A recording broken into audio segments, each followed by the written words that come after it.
யார் வேணுமானாலும் பார்டரை கிராஸ் பண்ணி உள்ள வந்து போட்டுட்டு போயிட்டே இருக்கலாம். எங்க பகல்காம் மாதிரி கருத்தே சொல்லக்கூடாதுன்ற ஒரு இடத்துக்கு நகர்த்தி இருக்கு இந்த சங்கி கும்பல்.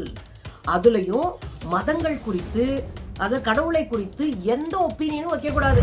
ஒரு நாட்டினுடைய தலைமை நீதிபதி ஒரு ஒப்பீனியன் சொல்றாரு, ஒரு கருத்து சொல்றாருன்னா நீ உடனே போய் செருப்ப கட்டி அங்க அடிப்பனா நீ யாரு?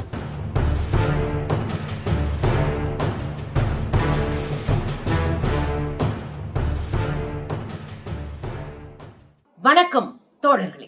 உச்ச நீதிமன்றத்தின் தலைமை நீதிபதி நீதியரசர் ஹவாய் அவர்கள் மீது செருப்ப வீசி இருக்கிறாரு ஒரு சங்கி வழக்கறிஞர். சனாதனத்தின் மீது கை வைத்தால், சனாதனத்தை பேசினா, கேலி பண்ணா நான் செருப்பால அடிப்பேன் அப்படின்னு அவர் தைரியமா நெஞ்ச நிமித்தி சொல்லிட்டு போயிருக்கிறார். ராணுவ வீரர்கள் ஓடி வந்து ஹவாய் அவர்களை பாதுகாத்திருக்கிறாங்க.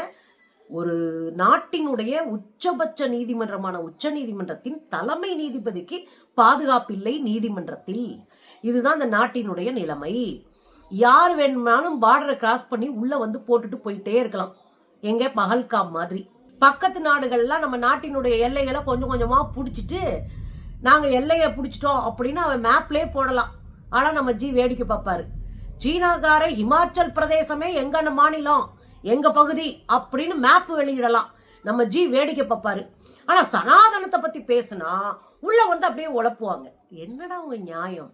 என்ன நடந்துச்சு உங்களுக்கு தெரியுங்க. நீதியரசர் ஹவாய் ஒரு தலித் சமூகத்திலிருந்து வந்த ஒரு நீதியரசர். மகாராஷ்டிரா எங்கே ஐயா புரட்சியாளர் டாக்டர் அம்பேத்கர் அவர்கள் பிறந்தாரோ அந்த மாநிலத்துல பிறந்து உச்ச நீதிமன்ற தலைமை நீதிபதியாக வந்த ஒரு தலித் சமூகத்தை சேர்ந்த ஒருத்தர். ஹவாய் அவர்கள் உச்ச நீதிமன்றத்தின் தலைமை நீதிபதி ஆனதுல இருந்தே அக்கப்போரும் பஞ்சாயத்துமா தான் நடக்குது இங்க சங்கிகளோட. அவர் நீதிமன்றத்துல பொறுப்பேற்ற உடனே இந்த ஜெகதீப் தன்கர்னு துணை குடியரசுத் தலைவர் அட்ரஸ் காணோம், அவரவே காணோம், என்னையா பண்ணி வச்சிருக்கீங்க, நம்ம நிறைய வீடியோ போட்டோமே. துணை குடியரசுத் தலைவர் ஜெகதீப் தன்கர் நீதிமன்றம் குறித்து ஒரு விசாரணையில ஒரு பதில் சொல்றார். என்ன, நீதிமன்றங்கள்லாம் சூப்பர் நாடாளுமன்றங்களை போல செயல்பட்டு இருக்கு, நாடாளுமன்றங்களினுடைய வேலையை நீதிமன்றங்கள் கையில் எடுத்து செஞ்சிருக்கு, நாடாளுமன்றம் தான் உயர்ந்தது அப்படின்லாம் பேசியிருந்தார்.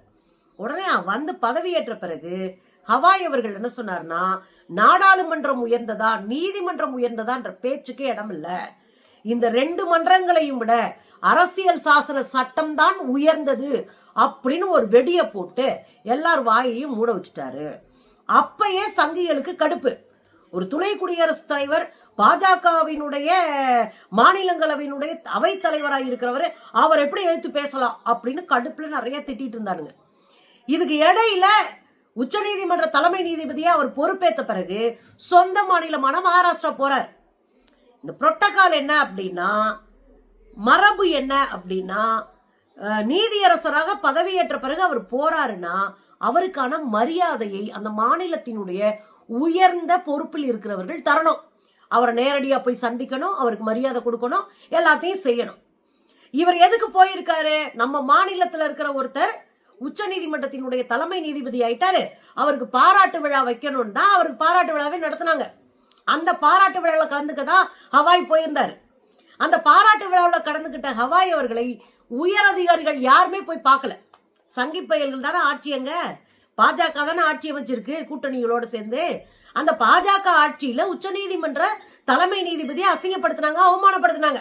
அப்ப அவர் என்ன சொன்னாருன்னா, அரசியலமைப்பின் அமைப்புகள் பல்வேறு அமைப்புகளுக்கு, நீதிமன்றம் இருக்கு, பத்திரிகை துறை இருக்கு, பாராளுமன்றம் இருக்கு, எல்லாமே இருக்கு. இந்த அரசியல் அமைப்பின் கீழே இயங்குற இந்த அமைப்புகள் ஒருவருக்கு ஒருவர் மரியாதையோடு நடந்து கொள்ள வேண்டும் என்று பேசிட்டு வந்துட்டார். நீ எனக்கு மரியாதை கொடுக்கலன்னு நினைக்காத, ஆனா யாரும் யாருக்கும் மரியாதையோடு நடப்பதான் அரசியல் சாசனம் கொடுத்திருக்கிற ஒரு வழிமுறை, அதை பின்பற்றுங்கடா அப்படின்னு சொல்லிட்டு வந்துட்டார். இப்ப ரெண்டாவது பிரச்சனை ஓஞ்சிச்சா, இப்ப மூணாவது ஒரு பிரச்சனை வருது. செப்டம்பர் 16ஆம் தேதி ஒரு வழக்கு விசாரணைக்கு வருது. மத்திய பிரதேசத்தில் இருக்கிற ஹஜுராஹோ ஒரு பெரிய குகை கோயில், அது ரொம்ப வரலாற்று சிறப்புமிக்க குகை கோயில். அதுல ஒரு விஷ்ணுவோடைய சிலை இருக்கு. அந்த விஷ்ணு சிலைய 7 அடி அதை பராமரிக்கணும், அதை புனரமைக்கணும் அப்படின்னு ஒருத்தர் வழக்கு தொடுக்கிறார். அவர் பேரு ராகேஷ் தலால். அந்த வழக்கு தொடுத்து ராகேஷ் தலால் இது போன உடனே உச்ச நீதிமன்றத்தினுடைய தலைமை நீதிபதி அமர்வுல வருது. அப்ப இது சம்பந்தமா கேள்வி எழுப்பும் போது கடுப்பாயிட்டாரு. இதெல்லாம் விளம்பரத்திற்காக புகழுக்காக வேணும்னே கோர்ட் நேரத்தை வீணடிப்பதற்காக நீங்கள் தொடுத்திருக்கிற ஒண்ணு இல்லாத வழக்கு அப்படின்னு அந்த வழக்கையே தள்ளுபடி பண்ணிட்டார். ஹஜ்ராஹோல விஷ்ணு சிலையை புதுப்பிக்கணும் அப்படின்னு சொல்ற வழக்கை தள்ளுபடி பண்ணிட்டு அவர் என்ன சொன்னாருன்னா, அங்கேயே மிகப்பெரிய சிவலிங்கம் ஒண்ணு இருக்கு, நீங்க சைவ மதத்தை மதிப்பது என்றால் அந்த லிங்கத்தை போய் வழிபடுங்க, இல்லையா உங்க சாமி இருக்குல்ல விஷ்ணு, அதுகிட்ட போய் பேசுங்க, கேளுங்க, இல்லையா அவர்கிட்ட பிரேயர் பண்ணி உங்களுக்கான பிரேயரை ஏத்துக்க வைங்க அப்படின்னு சொல்லி முடிச்சு விட்டார். இது கடுப்பாயிடுச்சு. அது எப்படி விஷ்ணு சிலையை புனரமைங்கன்னு சொன்னதுக்கு நீங்க எப்படி இப்படி சொல்ல போச்சு, உங்க சாமி கிட்ட போய் பிரேயர் பண்ணுங்க, இன்னொரு சாமியை கும்பிடுங்க அப்படின்னு எப்படி சொல்ல போச்சு அப்படின்னு புடிச்சுக்கிட்டாங்க. இதுல நீதிபதி ஹவாய் ரொம்ப தெளிவா ஒரு விஷயத்த சொல்லியிருக்காரு. விஷ்ணுவை புதுப்பிக்கணும்ன்ற, இது வைணவ சமயத்தினுடைய கோயில் சிலை, அங்கேயே சிவலிங்கம் இருக்கிற பெரிய சிவலிங்கம், அதையும் புதுப்பிக்குங்க, அதையும் சாமி கும்பிடுங்க அப்படின்னு சொல்லி எல்லாமே வேற வேற மதம், இந்து மதம் சொல்லி உன்னை ஏமாத்துறான்னு உள்ள அதுக்கு பொருளாதான் இத சொல்லி முடிச்சு விட்டார்ல. சொல்லிட்டு அவர் சொன்னாரு, எந்த மதத்தின் மீதும் எனக்கு தவறான ஒப்பீனியன் கிடையாது, எல்லா மதத்தையும் நான் மதிக்கிறேன்னு முடிச்சு விட்டாரு. இது உட்காந்து பிடிச்சிட்டானுங்க சங்கி பயலுக. போன மாசம் பூரா இதான் ஓடிக்கிட்டு இருந்துச்சு. ஐயோ எங்களை அசிங்கப்படுத்திட்டாரு, நீதிமன்றம் எங்களை அசிங்கப்படுத்திடுச்சு, நீதிபதி அப்படி பேசலாமா, அப்படியா இப்படியா இருக்குனாரு. அவர் விளக்கம் கொடுத்துட்டு வேலையை பார்த்துட்டு போயிட்டார். இன்னைக்கு வேற ஒரு வழக்கு வந்திருக்கு, அதை உட்காந்து விசாரிக்கிறாரு நீதிபதி.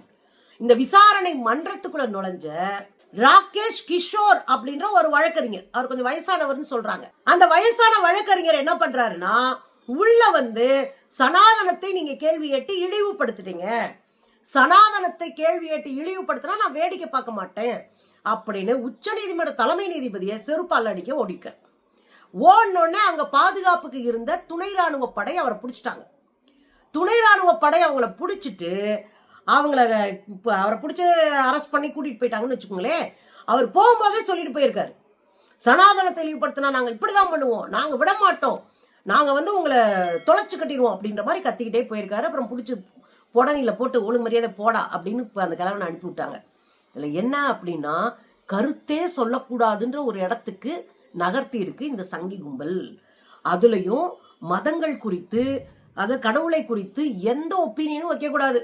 ஒரு காலத்துல நம்ம கடவுள் இல்லை கடவுள் இல்லை கடவுள் இல்லவே இல்லைன்ற அளவுக்கு நம்ம தாத்த மாட்டேங்க அடிச்சு ஆடினாங்க, அன்னைக்கு வர்ற கேஸை எதிர்கொண்டாங்க. ஆனா இன்னைக்கு நீதிமன்றம் ஒரு கருத்து சொன்னாலும் அதுக்கு எதிராக போய் நின்றுட்டு நாங்களாம் அப்படி இல்லை, நாங்க வந்து சனாதனத்தை தொட்டைங்கன்னா செத்தங்க அப்படின்னு மிரட்டுற ஒரு இடத்துக்கு நகர்த்தப்பட்டு இருக்கு சங்கி கும்பலால இந்த நாடு. அப்ப பாஜக RSS சங்கப்பரிவார் கும்பல் இதையெல்லாம் வேடிக்கை பார்க்குது.